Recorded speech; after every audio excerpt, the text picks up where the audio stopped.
పొద్దున్నే పొద్దున్నే పొయ్యి వెలిగించుకుంటా మా చెట్లు చూసుకుంటా ఎంత బాగుంది అండి. ఆడ సొరకాయ ఉంది, వంకాయ ఉంది. ఇలాంటి మార్నింగ్ ఉండాలి అప్పుడప్పుడు. చూడండి పొయ్యి వెలిగించుకుంటా ఉన్నా, ప్రశాంతంగా ఉంది.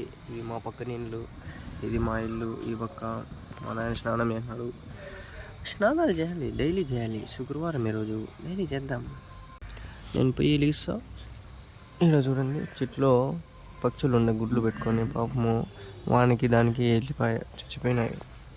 ఇక్కడ సొరకాయ ఉంది. ఎవరు తెలియదు, చూపిస్తాను మీకే. ఎవరు చెప్పొద్దండి. చూడండి ఇలా అనిపిస్తాను. ఆడ ముల్లంగి ఉంది, ఆడ వంకాయ ఉంది, ఆడ ఇంకో సొరకాయ ఉంది. అవు కాకులు వచ్చినాయి పొద్దున్న. ఆడ వెళ్ళిపోయే కాకులు పైనుంచి రాళ్ళేస్తున్నాయి కాకులు. అద్దు ఆడే కనిపిస్తున్నాయి.